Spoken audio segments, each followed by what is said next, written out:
નમસ્કાર મિત્રો, સ્વાગત છે તમારું કળિયુગ થોટ્સ એન્ડ સ્ટોરીમાં। આજે હું તમને અભિમાની અને સેવક વચ્ચેનો ડિફરન્સ એક મહાભારતના પ્રસંગથી સમજાવવા માંગુ છું। એ પહેલાં જો તમે અમારી ચેનલમાં નવા હોય તો ચેનલને સબસ્ક્રાઈબ કરી બેલ આઇકન દબાવી દેજો, જેથી આવનારા બધા જ વિડીયોની અપડેટ મળતી રહે। વાત કરીએ મહાભારતમાં પાંડવો અને કૌરવો વચ્ચેના યુદ્ધની, તો કૌરવો પાસે 11 અક્ષોહિણી સેના હતી, જ્યારે પાંડવો પાસે ફક્ત 7 અક્ષોહિણી સેના હતી। કૌરવો પાસે મહારથીઓમાં દાદા ભીષ્મ, ગુરુ દ્રોણ, મહારથી કર્ણ, જ્યારે પાંડવો પાસે જોવા જઈએ તો અર્જુન એક જ મહારથી હતો। ભીમ હતો પણ એ બળવાન હતો, બાણાવાળી ન હતો, માત્ર અર્જુન જ હતો। દાદા ભીષ્મ એટલે 10 દિવસમાં પાંડવોની સેનાને લગભગ ધમરોડી નાખી। એક અર્જુન જ નહીં, 2 અર્જુન ભેગા થાય ને તો એ દાદા ભીષ્મને જીતવા અઘરા છે। ગુરુ દ્રોણ એટલે 3 અર્જુન ભેગા થાય ને તો એ ગુરુ દ્રોણને હરાવી શકાય નહીં। આ બધાથી રથને બહાર કાઢી પાંડવોની જીતનું એકમાત્ર કારણ હતું કે અર્જુને પોતાના રથની દોરી ભગવાન કૃષ્ણના હાથમાં સોંપી હતી। અર્જુનનો રથ ચલાવનાર ભગવાન કૃષ્ણ પોતે હતા। મહાભારતના યુદ્ધ પહેલા સહાય માગવા માટે દુર્યોધન ભગવાન કૃષ્ણ પાસે જાય છે અને અર્જુન પણ કૃષ્ણ પાસે જાય છે। ભગવાન સૂતાતા એટલે દુર્યોધન મસ્તક પાસે જઈને બેસી ગયો। પછી કૃષ્ણ પાસે અર્જુન જાય છે, અર્જુન ભગવાનના પગ પાસે જઈને બેસે છે। આ વાત સમજવા જેવી છે કે સેવક હોય ને એ હંમેશા ભગવાનના ચરણમાં બેસે, જ્યારે અભિમાની માણસ હોય ને એ ભગવાનના માથે જ બેસે। આમ દુર્યોધન માથા પાસે જઈ બેસી ગયો, આવ્યો પહેલા પણ બેઠો ક્યાં? માથા પાસે। અને અર્જુન સેવક આવ્યો પછી પણ બેઠો પગ પાસે।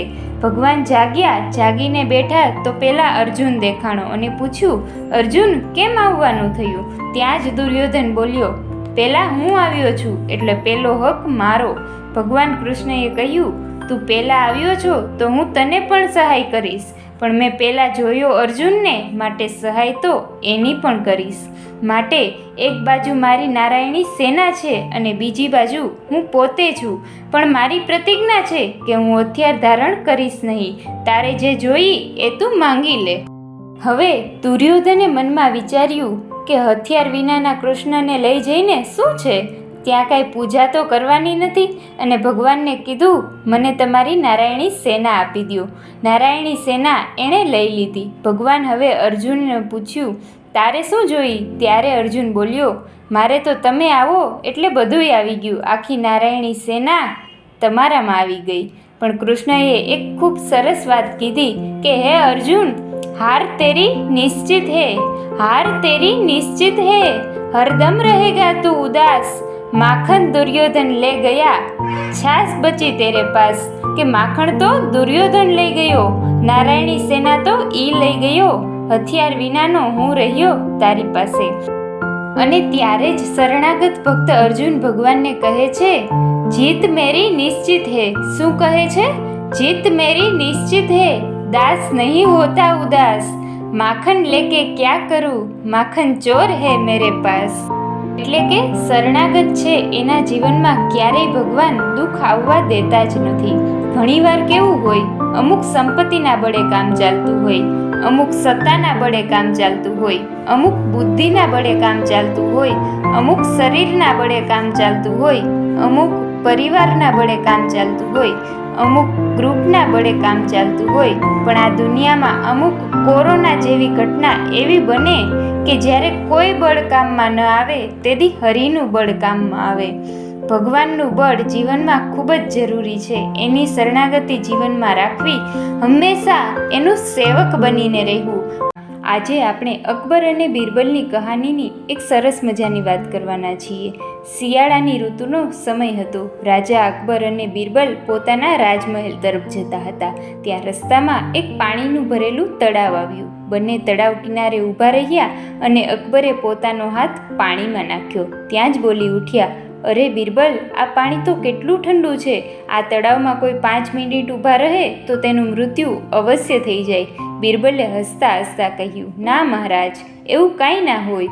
એટલે તરત જ મહારાજ બોલ્યા, આ તળાવમાં કોઈ આખી રાત ઊભા રહે ને તો તેને આપણે રાજ્ય તરફથી 10 સોનામહોર ગિફ્ટ આપવી છે. બિરબલે કહ્યું, ગરીબ માણસ કમાવા માટે કાંઈ પણ મહેનતવાળું કામ કરે છે. મહારાજ કટાક્ષથી બોલ્યા, આવી ઠંડીમાં આખી રાત તળાવમાં ઊભા રહેવા કોઈ રેડી જ ના થાય. આમ નગરમાં જાહેરાત કરવામાં આવી, જે કોઈ આ તળાવમાં આખી રાત ઊભું રહેશે તેને રાજા 10 સોનામહોર ગિફ્ટ આપશે. રાજ્યનો ગરીબ ગંગારામના કાને આ વાત ગઈ, જેણે 2 દિવસથી જમવાનું મળ્યું ન હતું. એને થયું, આમ પણ ભૂખ્યા પેટે મારું મૃત્યુ થઈ જશે, એના કરતાં હું રિસ્ક લઈ મહારાજની ઓફર એક્સેપ્ટ કરું. કદાચ આખી રાત ઊભો રહેવા છતાં જીવતો રહી જઈશ તો મહારાજની 10 સોનામહોર મળશે. આમ વિચારીને ગંગારામ રાજદરબારમાં જાય છે અને મહારાજને કહે છે, હું તળાવમાં ઊભા રહેવા માટે રેડી છું. મહારાજ તેની જોડે તેના પર નજર રાખવા માટે 2 સૈનિકને મોકલે છે અને તેના પર નજર રાખવાનો હુકમ આપે છે. આખી રાત ગંગારામ તળાવમાં ઊભો રહ્યો અને સવારે રાજદરબારમાં એને લાવવામાં આવે છે. અકબરને આ વાતનો વિશ્વાસ જ નથી આવતો કે આખી રાત તળાવમાં ઊભા રહેવા છતાં જીવતો કેમ બચી ગયો. પછી અકબર ગંગારામને પૂછે છે, તું આખી રાત તળાવમાં રહ્યો, તને ઠંડી ન લાગી? તું જીવી ગયો, એનું રીઝન શું? ગંગારામ બોલ્યો, મહારાજ, તળાવમાં ખૂબ જ ઠંડી હતી. હું પણ ધ્રુજતો હતો, પણ દૂર ખૂણે એક દીવો ઝગમગતો હતો, તો એ દીવાને જોઈને મેં મારી આખી રાત પસાર કરી લીધી. આ સાંભળીને મહારાજ ખૂબ જ ગુસ્સે થઈ ગયા અને બોલ્યા, તે ચીટિંગ કરી છે, તને દીવાની ગરમી મળી છે એટલે તું જીવતો રહ્યો. અને બોલ્યા, તને કોઈ ગિફ્ટ આપવામાં નહીં આવે, નીકળી જા અત્યારે જ મારા રાજદરબારમાંથી બહાર. રાજદરબારમાં બેઠેલા બિરબલને આ વાત બિલકુલ પસંદ ના આવી. એણે મહારાજની રજા લીધી અને ઘરેલું કામ છે એમ કહીને ઘેર આવી ગયા. હવે બીજા દિવસની સવાર થઈ, દરબાર ભરાયો, પણ બિરબલ દેખાયા નહીં. મહારાજે સૈનિકને આદેશ આપ્યો, બિરબલને ઘેર જઈને બોલાવી લાવો. સૈનિક ઘેર જાય છે, ફરી દરબારમાં આવ્યા અને મહારાજને કહ્યું, બિરબલ રસોઈ બનાવે છે, જમીને દરબારમાં આવશે. અકબરે બીજા વહીવટી કાર્યો કર્યા. આમ દિવસ પૂરો થયો. બીજી સવાર થઈ, ફરી દરબાર ભરાયો, ફરી બિરબલ ગેરહાજર.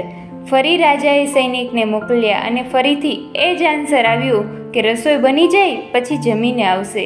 હવે મહારાજથી વેઇટ ના થયો. એ પોતે જ સૈનિક જોડે બિરબલના ઘેર જાય છે. મહારાજ બિરબલના ઘેર પહોંચ્યા અને જોયું તો નીચે અગ્નિ સ્ટાર્ટ છે અને 3 લાકડાથી ઊંચું જોઈન્ટ કરીને ત્યાં હાંડલું લટકાવ્યું છે. હાંડલું એટલું ઊંચું કે અગ્નિની ગરમી તેના સુધી પહોંચતી નથી. આ જોઈને મહારાજ બોલ્યા, બિરબલ, આ શું કરો છો? બિરબલે વિનમ્રતાપૂર્વક બોલ્યા, મહારાજ, ખીચડી પકાવું છું, બની જાય એટલે જમીને દરબારમાં આવીશ. મહારાજ બોલ્યા, અરે બિરબલ, આ તો કેટલું દૂર દૂર છે, અગ્નિ આટલી દૂર રાખો તો ક્યાંથી ગરમી મળે? તરત જ મહારાજ બોલ્યા, એમ જ તળાવથી કેટલોય દૂર દીવો પેલા ગંગારામને કઈ રીતે ગરમી આપી શકે? મહારાજ તરત સમજી ગયા કે એનાથી ભૂલ થઈ છે. એણે તરત જ બિરબલની માફી માંગી અને બધા રાજદરબારમાં આવ્યા. ગંગારામને દરબારમાં બોલાવીને 10 સોનામહોરની જગ્યાએ 100 સોનામહોર ગિફ્ટમાં આપી. આ કહાની દ્વારા આપણને શું શીખ મળે છે કે દરેકના જીવનમાં બિરબલ જેવો વ્યક્તિ હોવો ખૂબ જ જરૂરી છે, જે આપણને ક્યારેય કાંઈ પણ ખોટું કામ કરવા જ ન દે. અને માણસ છીએ, કદાચ ભૂલ થઈ પણ જાય તો પણ આપણી ભૂલમાં સાથ ન આપે અને આપણને સાચો રસ્તો બતાવે અને ઓલવેઝ આપણી દરેક સિચ્યુએશનમાં આપણી જોડે ઊભો રહે. મિત્રો, આવા જ વિડીયો જોવા માટે ચેનલને લાઇક, શેર અને સબસ્ક્રાઈબ જરૂરથી કરજો. ધન્યવાદ.